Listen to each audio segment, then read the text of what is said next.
Assalamualaikum warahmatullahi wabarakatuh.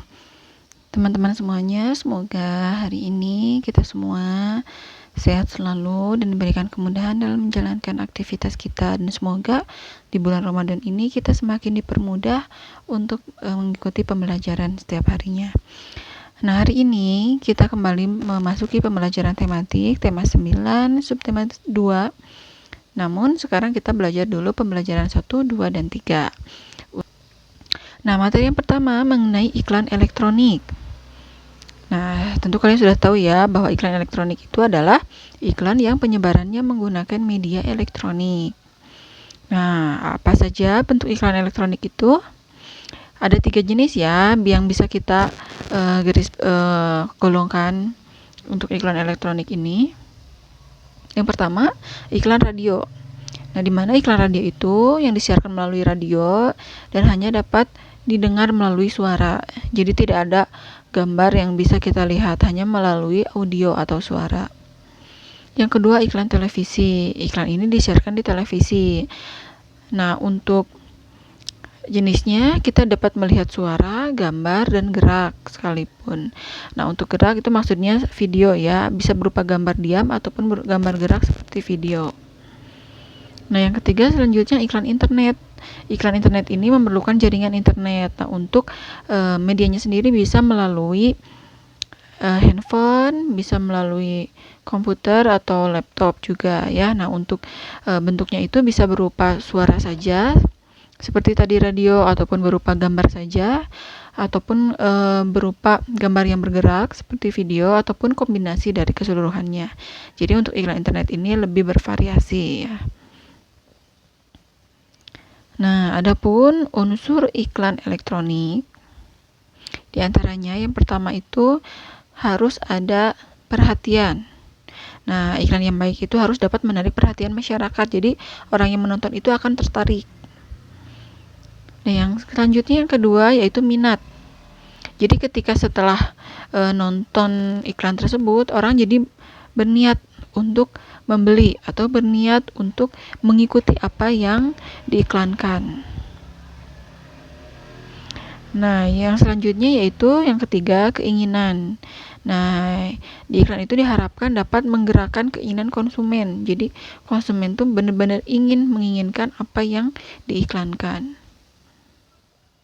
Yang selanjutnya rasa percaya. Jadi, orang yang menonton atau konsumen itu dibuat percaya dengan iklan yang disajikan. Selanjutnya tindakan. Nah, ini tujuan akhirnya. Jadi setelah menonton itu, orang itu memang bertindak. Di sini maksudnya ingin membeli, ingin menggunakan produknya, ingin mengikuti apa yang diiklankan. Nah, untuk bahasa iklannya sendiri itu ada 4 kategori di sini. Yang pertama, ciri iklan elektronik itu menggunakan pilihan kata yang menarik, tepat, logis, dan sopan. Lalu memiliki sugesti bagi khalayak. Yang selanjutnya menonjolkan informasi yang dipentingkan, dan terakhir menunjukkan sasaran. Jadi iklan itu nggak boleh asal-asalan ya, harus menarik, harus juga mensugesti orang supaya orang tuh memang betul-betul terpengaruh oleh iklan tersebut. Lalu informasi yang disampaikan itu memang betul-betul yang diharapkan sesuai dengan tujuan. Jadi nggak boleh menyampaikan informasi yang terlalu bertele-tele. Lalu menunjukkan sasaran, jelas ya. Jadi harus jelas tujuannya apa, maka iklan tersebut harus merujuk pada tujuan yang diharapkan si pembuat iklan. Nah, yang selanjutnya kita belajar mengenai persatuan dan kesatuan. Persatuan dan kesatuan ini mengandung arti bersatunya beragam corak menjadi satu kebulatan yang utuh dan serasi. Jadi untuk bersatu itu tidak harus sama semuanya, tidak harus serasi semuanya, tidak. Tapi berawal dari beragam dulu, berawal dari perbedaan, baru nanti menjadi utuh dan serasi. Nah, yang selanjutnya Ini ada contoh-contoh gambar yang menunjukkan persatuan dan kesatuan. Yang pertama, Festival Budaya Nusantara. Tentu saja, dalam sebuah festival itu kan menyajikan berbagai macam budaya dari seluruh Indonesia. Sehingga di sana dapat terlihat berbagai macam perbedaan, namun pada acara tersebut semuanya kompak, semuanya bersatu. Maka festival tersebut menunjukkan keragaman, namun tetap dalam satu kesatuan. Lalu yang selanjutnya, toleransi dan hidup berdampingan dalam perbedaan. Ini contoh selanjutnya, wujud persatuan dan kesatuan. Tuh ya, walaupun berbeda agama, walaupun berbeda suku bangsa, tapi dalam hidup bermasyarakat, kita harus hidup berdampingan. Toleransi, saling menghargai segala macam perbedaan.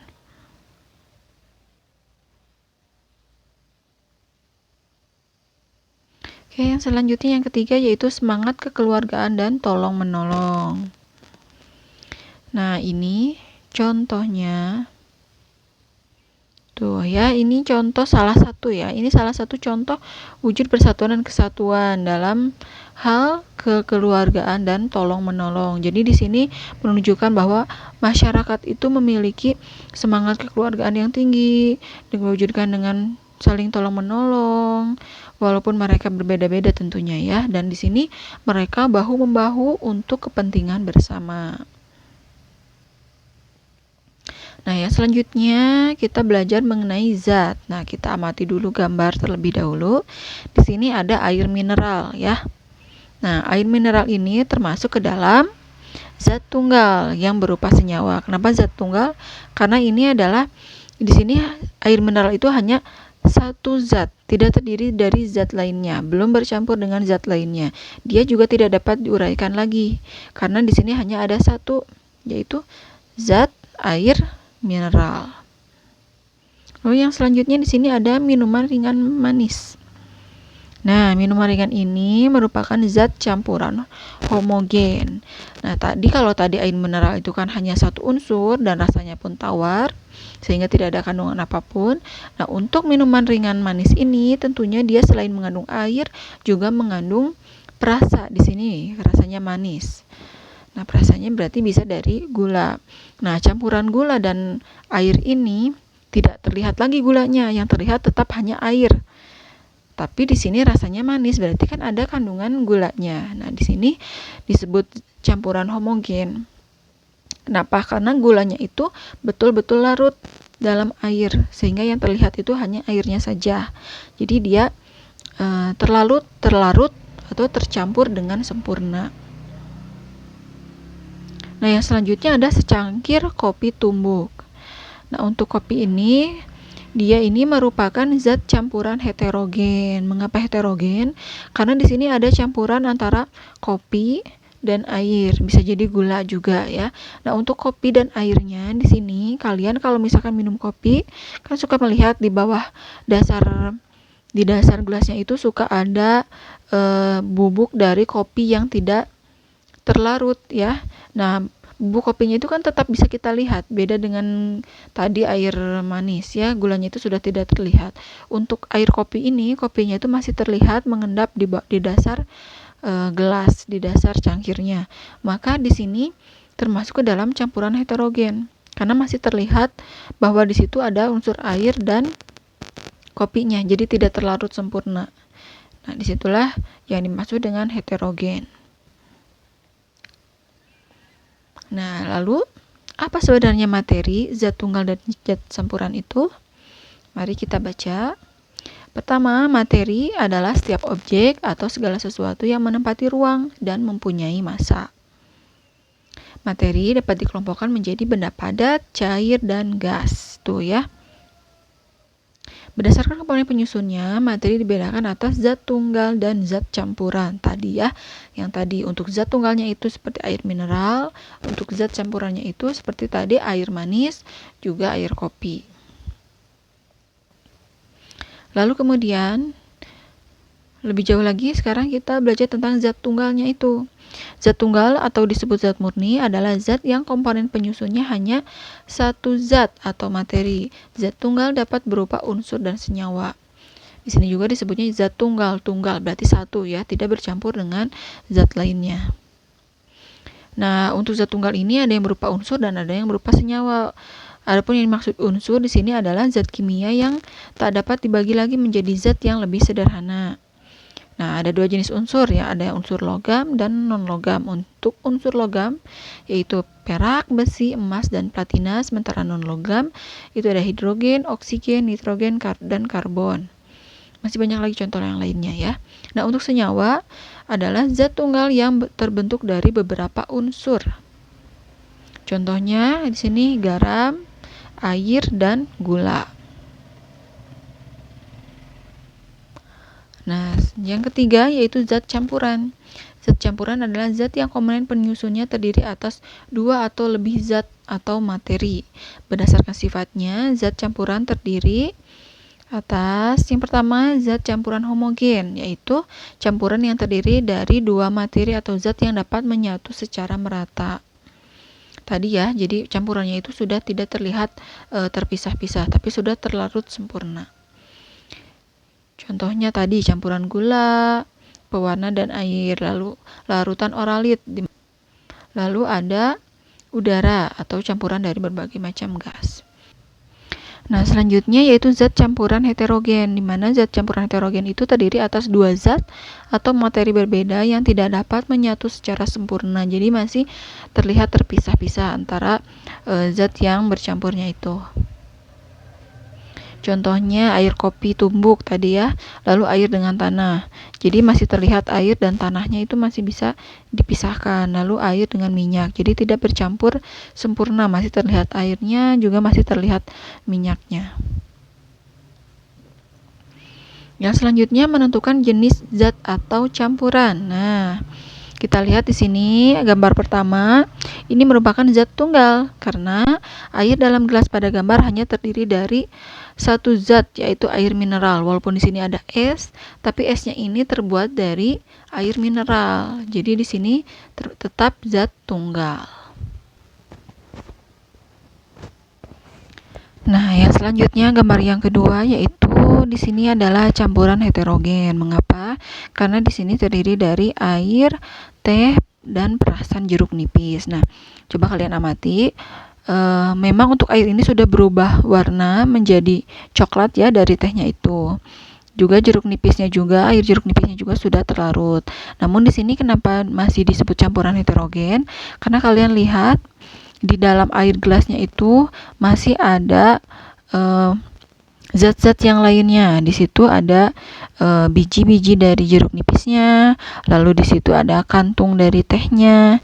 Nah, disitulah mengapa gambar ini termasuk ke dalam campuran heterogen, karena ada beberapa zat yang masih kita dapat lihat di situ ya. Jadi tidak terlarut semuanya. Lalu gambar yang ketiga itu campuran heterogen juga. Mengapa? Karena di sini terdiri dari air, gula putih, dan bubuk kopi. Untuk air dan gula putihnya itu memang dapat terlarut sempurna, homogen, tapi ketika dicampurkan dengan bubuk kopi ini menjadi campuran heterogen karena kopi ini tidak dapat larut dengan sempurna. Masih ada endapan yang tersisa di bawah gelasnya dari kopi ini. Lalu yang gambar terakhir atau gambar keempat adalah campuran homogen karena di sini air, teh, dan gula putihnya itu sudah terlarut sempurna, tidak ada zat-zat lainnya yang berada di dalam gelas ini ya.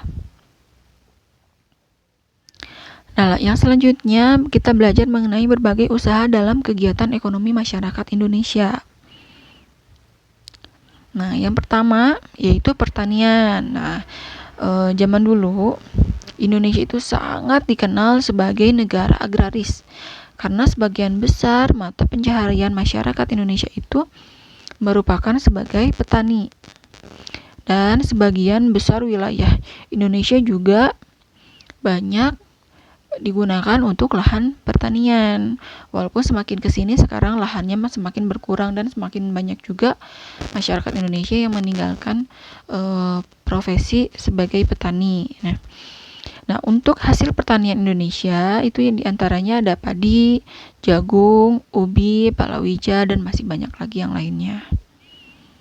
Lalu mata pencarian yang selanjutnya, usaha yang selanjutnya itu perkebunan. Nah, untuk perkebunan ini usahanya itu memanfaatkan lahan dengan tanaman-tanaman keras. Nah, untuk perkebunan ini dapat dibedakan menjadi dua. Yang pertama perkebunan rakyat, yaitu perkebunan yang dikelola oleh rakyat. Biasanya itu dalam segmen atau ruang lingkup yang lebih kecil. Lalu yang selanjutnya ada perkebunan besar.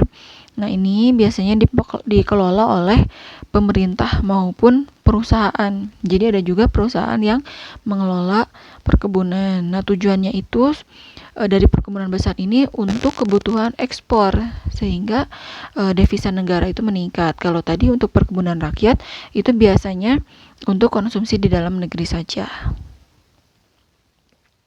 Nah, contoh hasil perkebunan yaitu karet, kelapa, kelapa sawit, tebu, dan masih banyak lagi yang lainnya. Jadi ini untuk perkebunan ini berbeda dengan tadi hasil tani ya. Jadi untuk perkebunan ini lebih ke tanaman-tanaman keras berupa pohon-pohon. Kalau yang tadi pertanian itu yang berupa seperti padi, jagung, ubi, atau sayur-sayuran seperti itu ya. Nah, yang selanjutnya peternakan. Nah, untuk peternakan ini usahanya itu memelihara binatang peliharaan yang diambil manfaatnya, bisa dari telurnya, dagingnya, kan ada yang susunya dan sebagainya. Nah, untuk peternakan ini, usahanya ini dibagi menjadi 3 macam. Ada peternakan hewan besar, tadi sapi, kerbau, dan kuda. Hewan kecil seperti kambing, domba, kelinci, dan babi. Lalu ada unggas, yaitu ayam, itik, entok, dan burung. Dan masih banyak lagi yang lainnya. Nah, yang selanjutnya usaha dalam perikanan. Di sini maksudnya perikanan itu perikanan darat ya. Nah, maksudnya perikanan darat itu jadi dibuat kolam di daratan. Jadi kolamnya itu sengaja dibuat untuk mengembangbiakan ikan. Nah, berbeda lagi dengan nelayan. Kalau nelayan itu kan ke laut langsung berasal tangkapannya itu berasal dari alam. Kalau untuk usaha ini, perikanan ini ikan-ikannya itu memang dibudidayakan di kolam yang disengaja dibuat. Nah, untuk perikanan darat ini meliputi perikanan air tawar dan perikanan air payau. Untuk perikanan air tawarnya itu contohnya itu gurami, nila, bawal, lele, dan masih banyak lagi yang lainnya. Untuk perairan air payaunya contohnya yaitu ikan bandeng, kepiting, rajungan, dan lain sebagainya.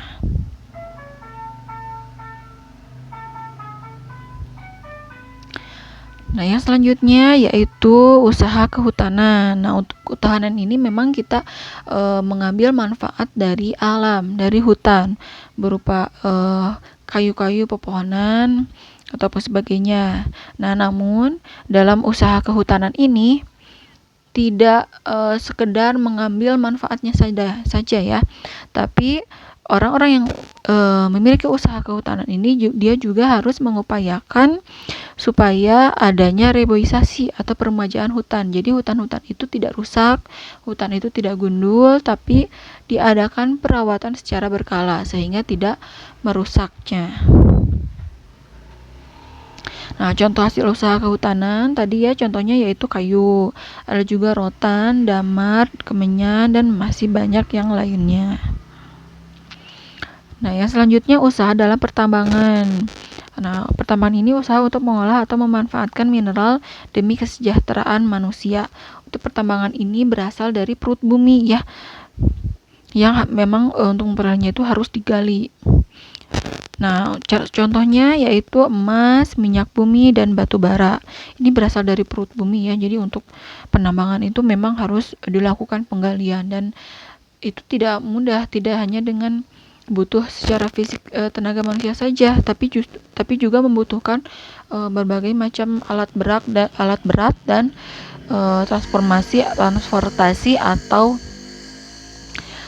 kendaraan-kendaraan besar ya.